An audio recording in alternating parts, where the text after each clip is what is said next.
The Nigerian police has assisted enormously by evacuating those that are seriously wounded to the general hospital in Bida.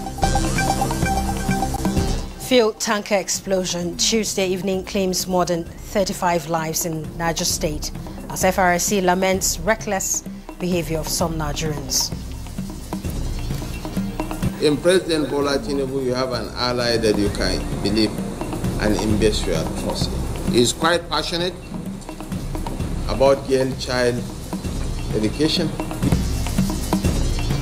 Vice President Kashim Shettima assures that girl child education is a priority for President Bola Tinubu's administration.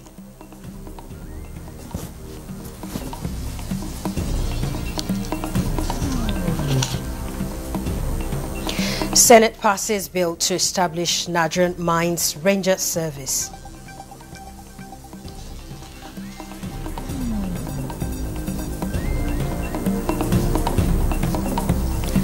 National Human Rights Commission joins calls for abolition of death penalty in Nigeria.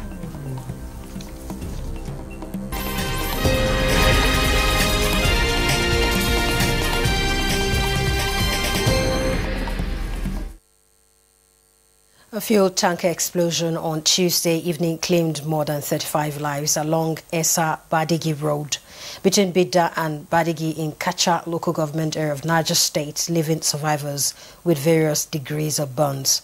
Musa Bikai reports. The explosion, according to eyewitness account, happened long after the initial accident as the number of people who trooped out to scoop fuel from the fallen tanker loaded with premium motor spirit, known as petrol. Most of the victims took advantage of the falling tanker to scoop the petroleum product, which later exploded, killing more than 40 people who were burnt beyond recognition, leaving others with various degrees of burns. The survivors are receiving treatment at nearby medical facility.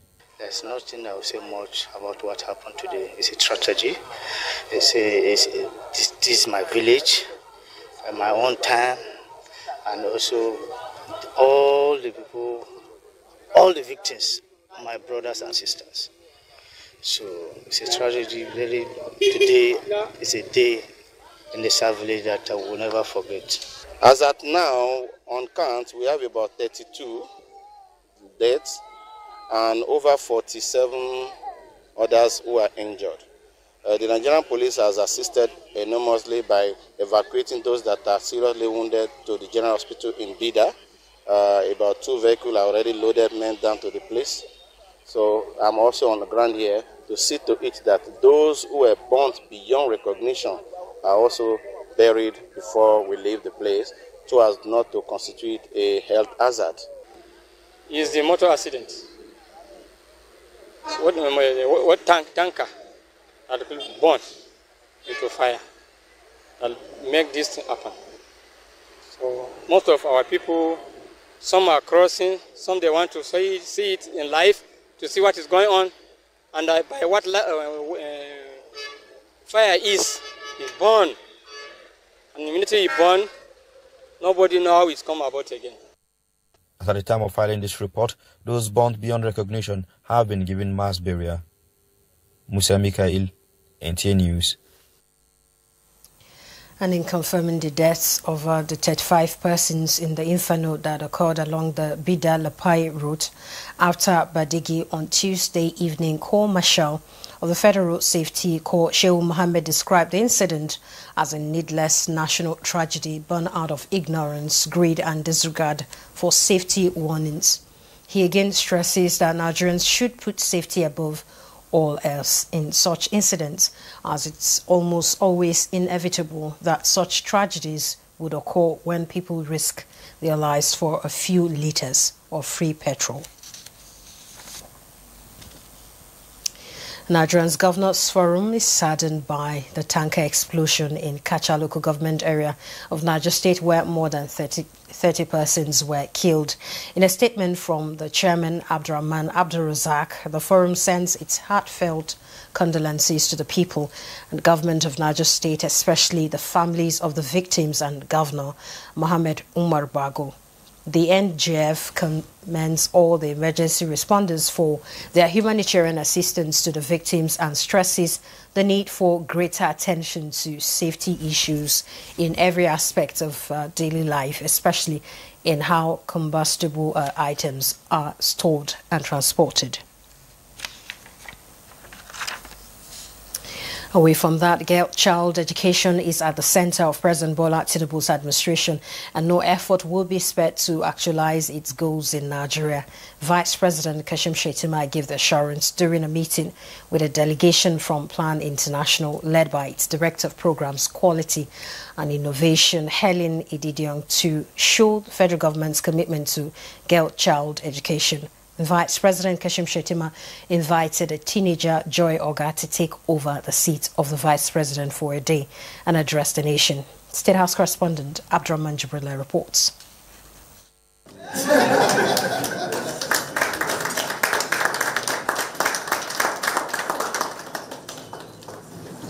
I would like to thank you for this opportunity to speak for millions of Nigerian girls.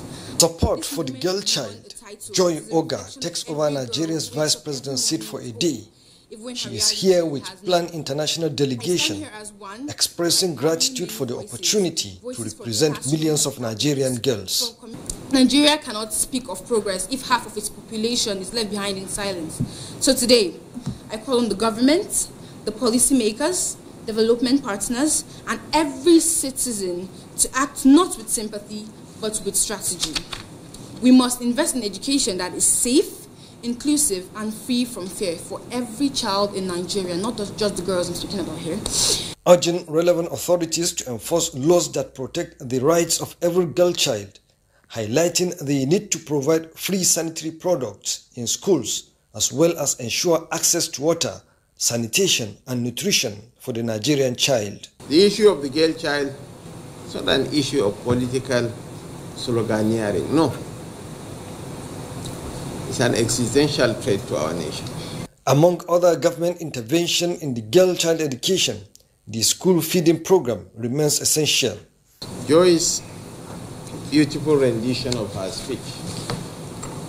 It sounds like music to the ears of all of us, but a music of sadness. But hope springs eternal from the hearts of men and women.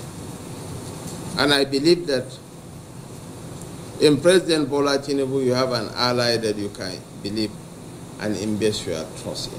He is quite passionate about girl child education.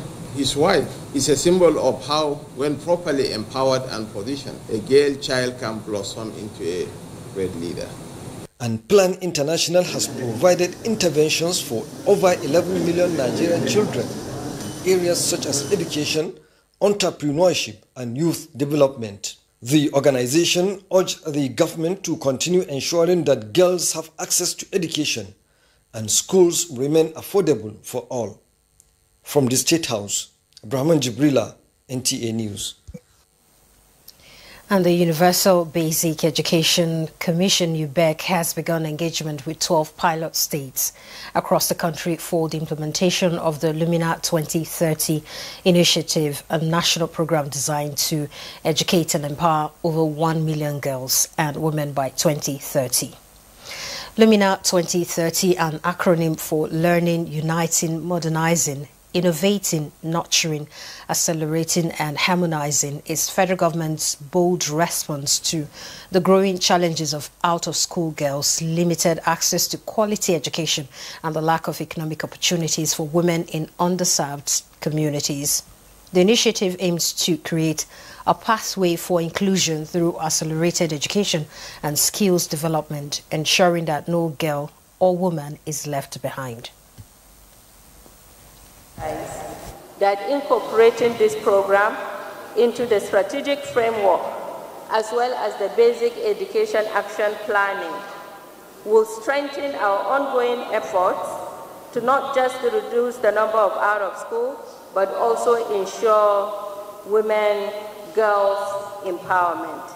We want to see that the states themselves have plans for scale up, have dedicated budget line to ensure that in the near future, every community that do not have a school within the 2 kilometers or at most 3 kilometers, that there is a plan to have a school within that community. We want to see this at the state level.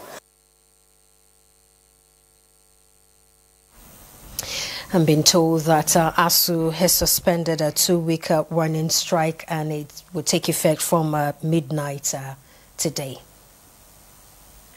A National University Commission has approved the establishment of full-time mode of 4 programs for the Jibril Aminu College of Medical Sciences, Federal University of Kashiri.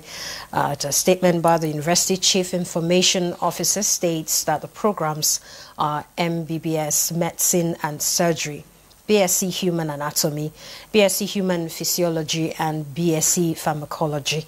And the statement made reference to a letter of approval signed by the Director, Academic Planning, Abubakar Gere, on behalf of the Executive Secretary of NUC, which states that the program will take effect from the 2025-2026 academic session. And the letter also wants the university management to provide human material resources for the development and growth of the approved programs. Nigerian Labour Congress, NLC, and the National Association of Nigerian Students have agreed to work together to resolve issues impeding development in Nigeria's education sector. This is when NAN's president, Olushola Oladoja, led executives of the association to the Labour House to pay a courtesy visit on the NLC president, Joseph Ajero. Key issues of discussion included disputes over honouring agreements with tertiary education unions, meeting the threshold of 26% of the national budget as recommended by UNESCO, and growing insecurity in hostels, especially armed robberies. They observed that technological development is contingent upon good education, and students are the greatest beneficiaries of good education. Vice President Kashim Shettima has commended entrepreneurs and innovators in Katsina State for their outstanding contributions to economic growth and development. He made this remark at the MSME Clinic Award Dinner and DICO Social Innovation Academic Graduation Ceremony, where outstanding entrepreneurs and businesses were recognized and celebrated. Details with Awal Haliru.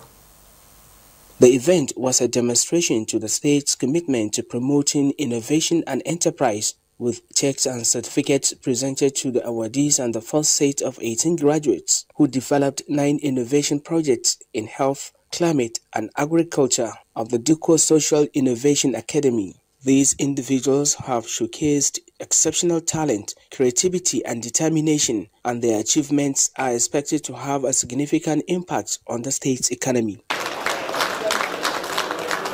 Vice President Kashim Shettima emphasized the crucial role of the MSME sector in driving Nigeria's economic growth and development, saying effort must be made to support and empower entrepreneurs to drive innovation and job creation. The Vice President described Katsina as a beacon of creativity and resilience in northern Nigeria, noting that the state is steadily reviving its long-standing legacy of learning, trade, and craftsmanship. For bringing on board the architects of modern Katsina, we are mightily proud of you. For Putin, Barrister Ibrahim Shehu Shema, of bringing Right Honorable Aminu Bello Masari, of bringing Colonel Abdul Umini Aminu, of bringing the elites of Katsina together. We have no business fighting each other. Governor Dukoreda pointed out the state initiatives to support small and medium-scale enterprises and promote economic development. It is a powerful way to empower young people, especially those who do not have access to some exposure or resources or otherwise. The MSME Clinic Award Dinner and DICO Social Innovation Academy graduation ceremony is an event that recognizes and celebrates outstanding entrepreneurs and businesses in Katsina State. It provides a platform for entrepreneurs to network, share ideas, and showcase their innovations.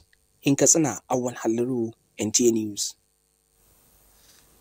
In other news, the Senate has passed a bill to establish Nigerian Mines Rangers Service, which is expected to positively impact the mining sector by enhancing security, promoting economic growth through revenue generation, and preventing unauthorized mining.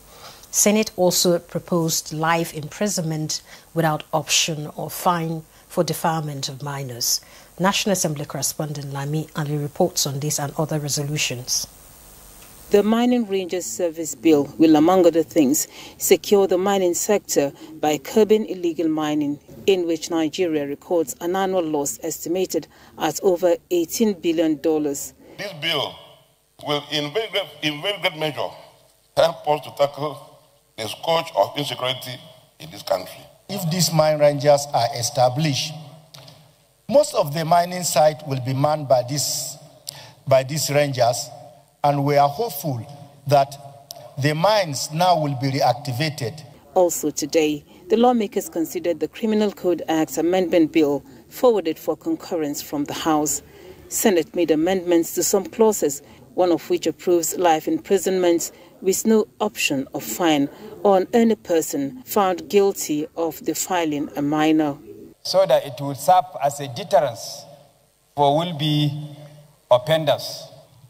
The motion has been moved and seconded that any defilement of a minor in Nigeria henceforth should carry life imprisonment. Those in support say aye. Aye. And those against say nay.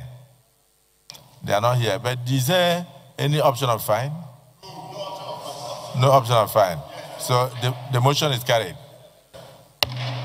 Meanwhile, Senate passed for second reading bill to enact the Nigeria Social Security Trust Fund, which seeks compensation for work-related accidents. Is to harmonize existing laws on social insurance and employees' compensation.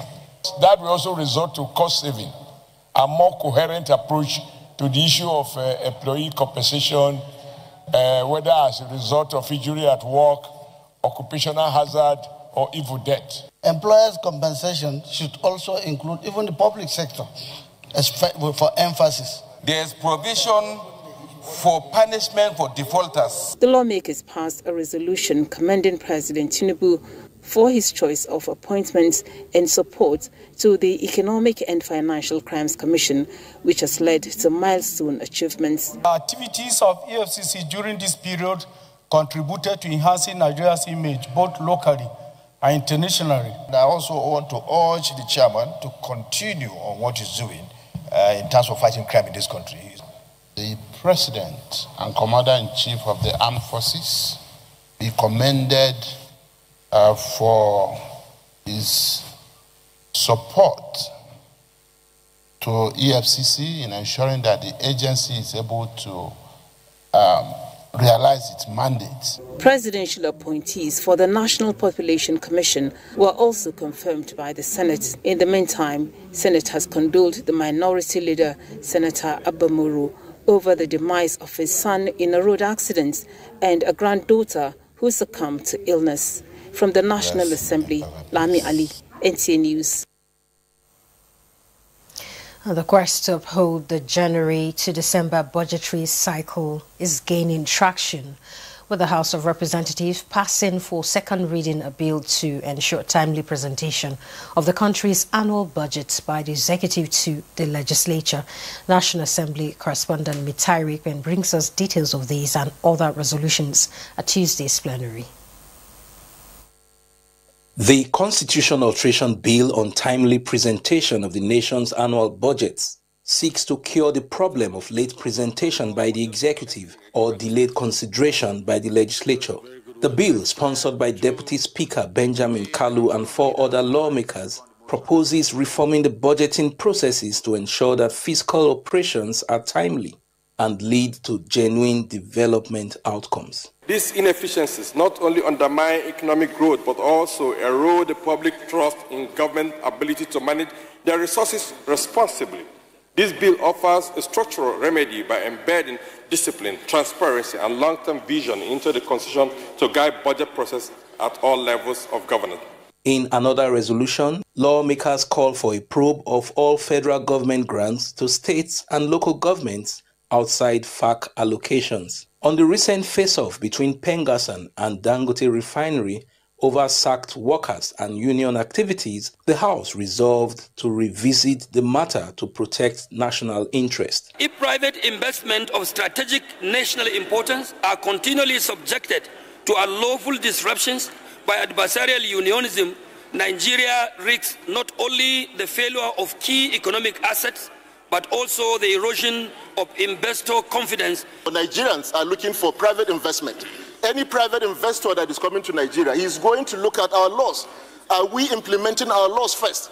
So we have to be seen to be implementing our own laws.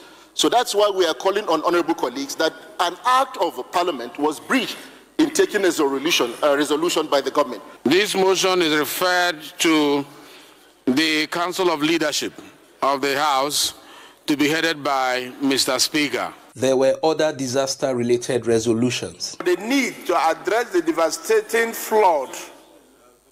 The incidents happened in Newi Town, Amichi, Orifite, Ozobo, and other communities, and calling for urgent intervention, rehabilitation, and preventive measures. We urge the Federal Ministry of Works to consider and approve the immediate installation of speed breakers in Damaguma and Genzarma towns of Fune local government area in Yobe State as interim measure to forestall and or reduce the rate of accidents and loss of lives in these two towns. Also up for probe by the Green Chamber is the utilization of $4.6 billion foreign grants meant to reduce the burden of HIV/AIDS, tuberculosis and malaria in the country.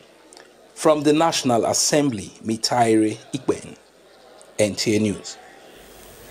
And the House of Representatives is seeking a national policy to safeguard private investors in free trade zones from unlawful trade union interference. This resolution followed a debate on a motion moved by Representative Alhassan Dogwa, criticizing the recent disruption in Nigerian's crude oil production as a result of the face-off between the Petroleum and Natural Gas Senior Staff Association of Nigeria, Pengassan, and the Dangote Refinery. Lawmakers argued that the actions of the labor unions breach the rights of companies operating within the free trade zones, saying this could discourage potential investors. Worried that if private investment of strategic national importance are continually subjected to unlawful disruptions by adversarial unionism, Nigeria risks not only the failure of key economic assets, but also the erosion of investor confidence necessary for national growth and economic development. A lot of people have the interest of investing in our oil and gas, but they have some hesitations and reservations because of the way and manner Dangote Refinery is being treated. We tread with a little bit of caution. Let the relevant committees of the House call all the parties and sit over this, look at it, and come back with recommendations to us to confirm and affirm that all aspects of that law has been breached and suggest solutions to this problem. This motion is referred to the Council of Leadership of the House to be headed by Mr. Speaker. To promote fiscal transparency across all levels of government, the House has resolved to probe the use of all financial grants disbursed by the federal government to states and local governments outside FAC allocations. Urge the Minister of Finance and the Governor of Central Bank of Nigeria to provide to the House within 2 weeks a detailed report of all federal government financial interventions outside the FAC allocations extended to the states and local governments from 2023 to date, including the nature of each intervention, amount disbursed, dates, recipient entities, and conditions, if any. And the House Committees on Finance, Intergovernmental Affairs and Public Accounts were mandated to ascertain the efficient utilization of federal government grants by the subnational entities and report back to the House within 4 weeks.